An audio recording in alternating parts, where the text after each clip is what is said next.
Again, LBW talks about it all the time. Planning is a great word, but we love positioning.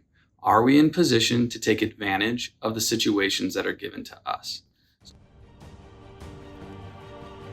Welcome to Critical Thinking Required, hosted by LBW. This podcast is intended for free thinkers, entrepreneurs, and knowledge seekers. Join us as we discuss relevant financial topics, explore with guests their financial journeys, and engage with experts in industries such as space, media and entertainment, real estate, and many more. Buckle up and enjoy the ride. Hi, it's Tim again. Welcome to Critical Thinking Required. Today, we're going to talk about the Federal Reserve. So the Federal Reserve has had a lot to say based off of 2024 about interest rates and what they're going to do with the federal funds rate. The first, they're saying, hey, let's do about 3 to 4 rate cuts in 2024. The new rhetoric, we're going to maybe do only 1 rate cut for 2024 and then do more rate cuts for 2025. So the big question is, how does this affect your personal finances? Okay, let's start with loans. As we know, the federal funds rate doesn't directly affect interest rates, but it definitely has a trickle-down effect to, let's say, mortgage rates. So let's say we get a $500,000 loan. If we were to buy a house, let's say a couple years ago at 2.5% on a 30-year mortgage, our payment was maybe coming in around $1,900 a month. Now, if you're looking at today, those rates have gone up to about 7.5%. Pretty big jump. The overall payment for that would be around $300 to $500 a month. So you're looking at almost a 76% increase in cost. This has a direct effect on your personal finances, which can be very difficult. It adjusts your cash flows. You have to understand if you can afford it. It affects if people can even actually buy their first home. So with interest rates going up, the cost of debt is rising everywhere. This includes auto loans, credit cards, you name it. So we have to be very conscious if we can actually afford what we may have been able to afford only 24 months ago. Now, that's the liability side or the loan side. But guess what happens on the savings side is interest rates and savings accounts have drastically increased. If you're looking at what banks were paying you to put their money at the bank, it was maybe 0.25%, 0.5%, 1%. Today, you could earn around 5% on your savings. So that's actually a benefit. Now, it's a little bit not quite that straightforward in the sense that we do have higher inflation, but you still are earning more currently on your savings than you once did. That also is defined, as Nathaniel says in our other podcast, the risk-free rate, which affects investment strategy.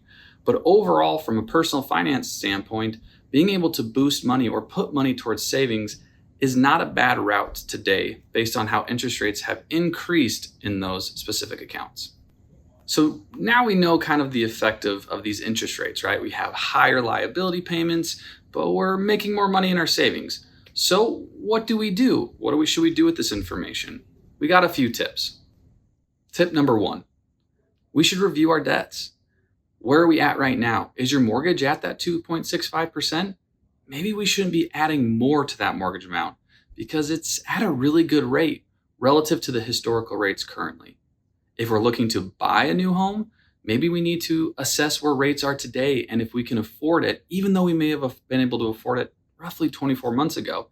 So we should review where our debts are at or where we're anticipating our debts to be to make sure that we're still in a good position financially.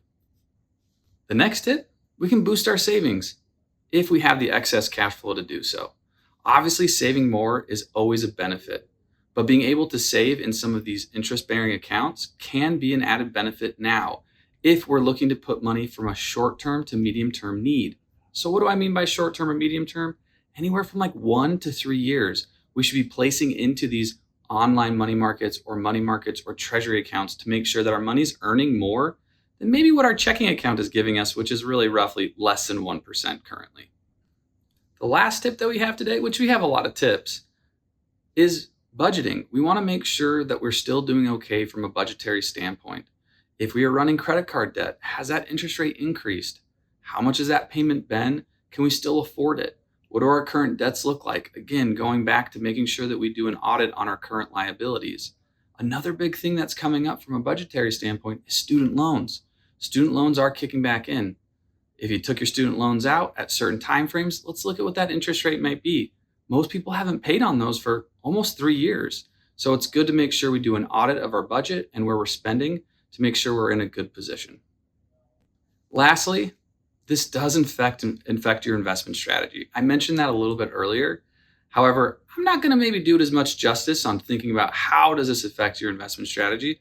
That's where I'll leave Nathaniel, my other business partner, to take care of that. He did a podcast recently talking about how interest rates affect investments.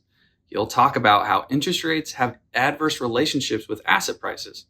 As interest rates go up, asset prices come down. So please be sure to go and check out that podcast so you can understand how these interest rates are affecting investment strategies moving forward. To sum this podcast up, what you really want to do is make sure that you're aware of what's going on and doing an audit of your financial profile, right? Your liabilities, your savings, and are we making the right decisions given what the Fed may or may not do? Again, LBW talks about it all the time. Planning is a great word, but we love positioning. Are we in position to take advantage of the situations that are given to us? So if you don't know, by all means, give us a call. We're always happy to help. Thank you again for listening to us, and let us know what your thoughts are on interest rates. Thank you for taking the time to start your journey of thinking differently and listening to LBW talk about stuff they love. Until next time.